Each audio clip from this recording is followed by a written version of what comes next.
Napakahayop talaga niyang Viyang yan kahit kailan. Alam mo ba sa ginawa niyang yan? Pwede mo siyang kasuhan. Kahit namang kasuhan ko siya eh. Hindi na maibabalik yung mga nangyari. Kaya nga eh. Kalat na sa social media yung mga nangyaring skandalo eh. Siraulo rito mga to, in-upload pa rin talaga eh. Oo. Gusto niyo basahin yung comment? Hindi, kasi Lang. hindi kasi di naman grabe silang manghusga eh. O kaya nga gusto mo pang basahin, ha? Dadagdag pa sa stress, ha? Stress lang Nakita sa'yo. mo na nga stress na stress na yung tao? Buti nga sa'yo, Rosel. Ang iniisip ko sina Tyrone at si Tali eh.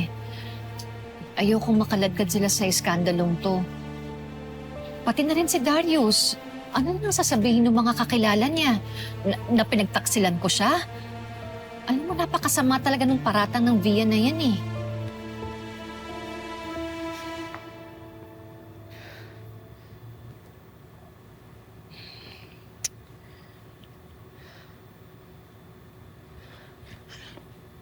Ano problema mo, ha?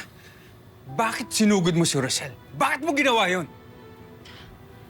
Tinatanong mo pa? Akala mo ba hindi ko alam yung ginagawa niyo behind my back?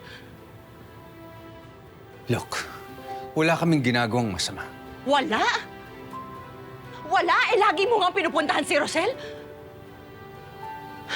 Nakita ko kayo, Chris. Masaya kayo. Feeling ama ka dun sa anak niya. Bakit?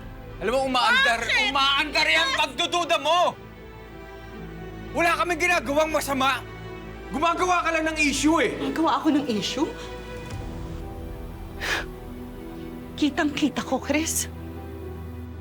Mas pamilya pa yung turing mo sa kanila kesa sa amin. At yun ang hindi ko maintindihan. Kaya masisisi mo ba ako? Ha? Kasalanan ko pa ba? Bakit? Anong klase ka bang asawa? Inamin ko, nagkamali ako dati. Pero inayos ko naman, di ba? God knows, Via. Pinipilit kong mabuo ang pamilyang ito. Alang-alang kay Belle. It seems like it's not working anymore. Alam mo, parang pinatutunayan mo sa akin. It's no longer worth it. Chris, Via, kahit anong gawin ko, hindi na babalik sa dating pagsasamahan natin. Lagi ka nagdududa. Ako wala na akong maramdaman sa'yo. hell with you! Ikaw ba yung may gana magsabi sa akin ngayon ng ganyan? Tell me! Ano bang gusto mong mangyari, ha? Anong gusto mo? Hindi dapat ako nangarap na mabuo pa ang pamilyang ito. Dapat nakapaghiwalay na ako sa'yo eh.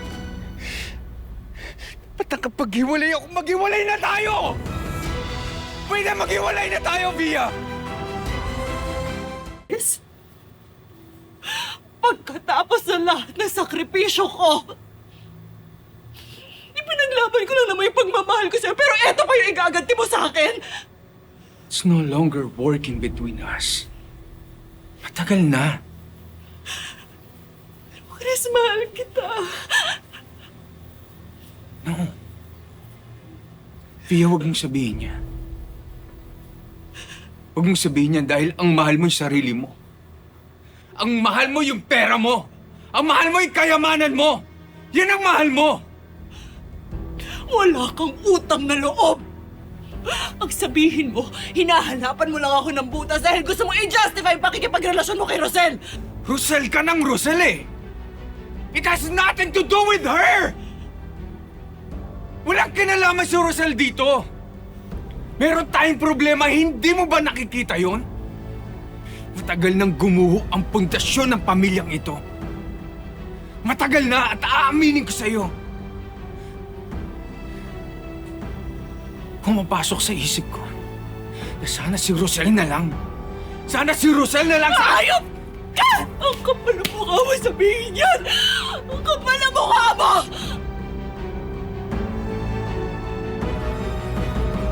Basta alam natin yung totoo, no? Hindi naman totoo yun. Rosel! Darius, Okay ka lang ba? oo, okay na ako. Hayop talaga yung biyan eh. Wala siyang karapatang gawin sa'yo to. Wala na tayong magagawa eh. Darius! Darius, sandali! Saan ka pupunta? Darius! Pupuntahan ko sila. Igaganti kita. Darius, huwag mo nang patulan. Mas ano lang tulalala eh. Hiniyakan niya, Rosel. Alam ko eh, wala na nga tayong magagawa. Nangyari na eh. Basta, huwag mo na siyang patulan, ha? Ayoko nang lumaki pa tong gulong to. Ayoko ibigay kay Via yun. Tama na. Ayoko kasing naaapi ka. Mahal na mahal kita, Rosel.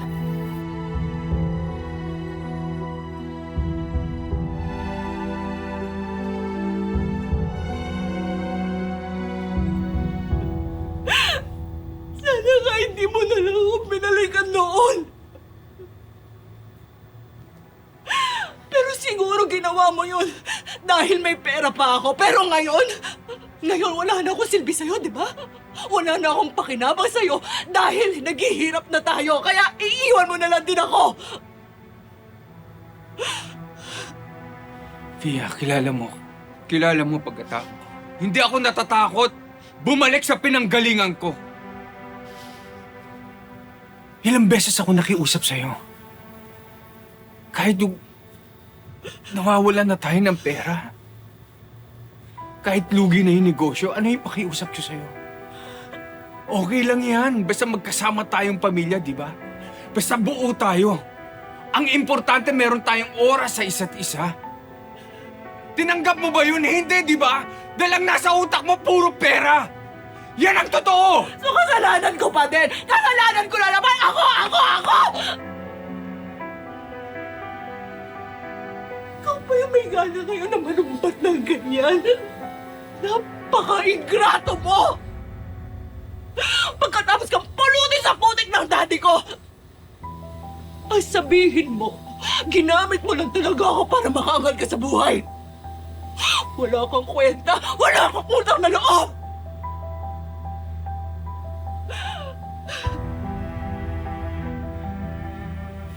Look at us. Lagi na lang tayo nagsasakitan. Wala nang ibang paraan kundi maghiwalay tayo. Wala na akong ibang choice. I have no choice. Pwede ba maghiwalay na tayo? Please, maghiwalay na tayo! Lumayas! Sige! Lumayas ka! Lumayas ka! Hindi kita kailangan! Magsama kayo ng hayop na Rosella yung mga hayop kayo! Layas! Lumayas ka dito! Lumayas ka! Umalis ka na!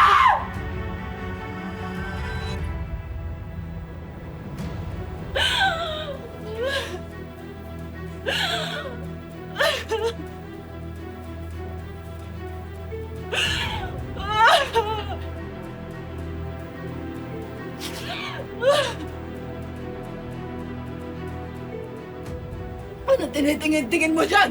Umalis ka dyan! Lumayas ka! Lumayas ka! Lumayas kayo!